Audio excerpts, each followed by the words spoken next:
नमस्कार, स्वागत है आपका द नेटिजन न्यूज में। मैं हूं आपके साथ पूजा। आइए रुक करते हैं आज की खास खबरों की ओर। मुजफ्फरनगर जनपद पहुंचे आम आदमी पार्टी के राज्यसभा सांसद संजय सिंह ने कहा कि सरकार ने रेल बेच दी, देश बेच दिया। अब किसान बिल लागू करके किसानों के खेत को बेचने की तैयारी कर रही है। बिलों को किसी भी हालत में लागू नहीं होने दिया जाएगा। उन्होंने कहा कि 28 फरवरी को मेरठ में किसान महापंचायत का आयोजन किया जाएगा, जिसमें दिल्ली के मुख्यमंत्री अरविंद केजरीवाल प्रतिभाग कर किसान बिलों का पुरजोर विरोध करेंगे।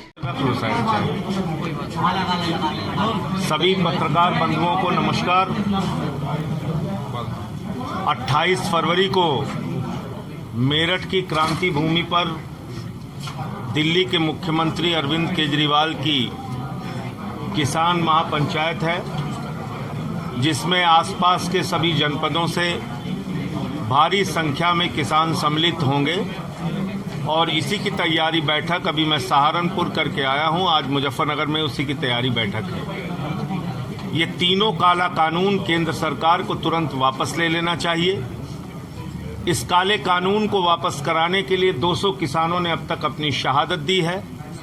इस कानून के लागू होने से देश में एमएसपी खत्म हो जाएगी, मंडियां खत्म हो जाएंगी, कॉन्ट्रैक्ट फार्मिंग में बड़े बड़े पूंजीपतियों का किसान गुलाम हो जाएगा, उसकी मेड़े तोड़ के जमीनें मिला दी जाएंगी और उसके बाद उसका खेत भी नहीं बचेगा, उसका जीवन यापन का साधन भी नहीं बचेगा। और असीमित भंडारण का जो प्रावधान है इस कानून के अंदर, ये हिंदुस्तान के हर नागरिक के खिलाफ है, क्योंकि असीमित भंडारण का मतलब सस्ते में गेहूं, सस्ते में चावल, सस्ते में फल, सस्ते में सब्जियां किसान से बड़े बड़े पूंजीपति खरीदेंगे, उसको अपने कोल्ड स्टोरेज में रखेंगे और जब बाजार में उसकी कमी हो जाएगी तो महंगे दामों पर बेचेंगे। आपने देखा होगा लॉकडाउन के दौरान सारे क्षेत्रों में गिरावट आई, लेकिन अकेला कृषि क्षेत्र था जिसकी जीडीपी बढ़ी और इसी क्षेत्र पर पूंजीपतियों की मोदी जी के मित्रों की निगाह पड़ गई।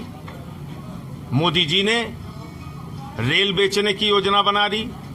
रेल बेच रहे हैं, सेल बेच रहे हैं, पोल बेच रहे हैं, खेल बेच रहे हैं, सड़क बेच रहे हैं, बिजली बेच रहे हैं, पानी बेच रहे हैं, एयरपोर्ट बेच रहे हैं, पोर्ट बेच रहे हैं, बीपीसीएल बेच रहे हैं, एलआईसी बेच रहे हैं, बैंक बेच रहे हैं, पूरा हिंदुस्तान बेच रहे हैं और खेत भी किसान का बेच रहे हैं। तो जो पार्टी धरती माता को बेचने का काम कर रही है, उसको भारत माता की जय लगाने का अधिकार नहीं है। भारतीय जनता पार्टी इस देश की धरती को बेचने का काम कर रही है इन तीनों काला कानूनों के माध्यम से।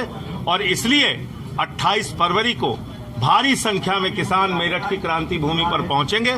इन काले कानूनों का हम लोग विरोध करेंगे। केजरीवाल जी सड़क से संसद तक लगातार इस बिल का विरोध कर रहे हैं। दिल्ली विधानसभा में इस बिल को उन्होंने फाड़ के फेंका था, संसद में हम लोगों ने इस बिल को फाड़ के फेंका था, माइक भी तोड़ा था। आज भी किसानों के साथ खड़े हैं और तब तक उनके साथ खड़े रहेंगे जब तक ये बिल वापस नहीं हो जाता। सर, वहाँ उसको वो लेके बड़ा सुर्खियों में बना है, उसे आप कैसे देखते हैं? देखिए, ऐसा है कि जब से अमित शाह दिल्ली के कानून व्यवस्था के रखवाले बने हैं, देश के गृह मंत्री बने हैं, तब से कानून व्यवस्था दिल्ली की बद से बदतर हो गई।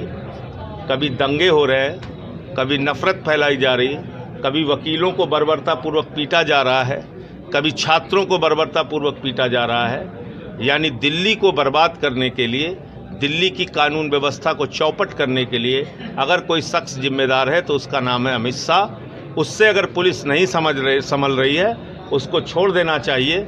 उसको नगर निगम का चुनाव हैदराबाद में कराना चाहिए, बंगाल के चुनाव प्रचार में व्यस्त रहना चाहिए।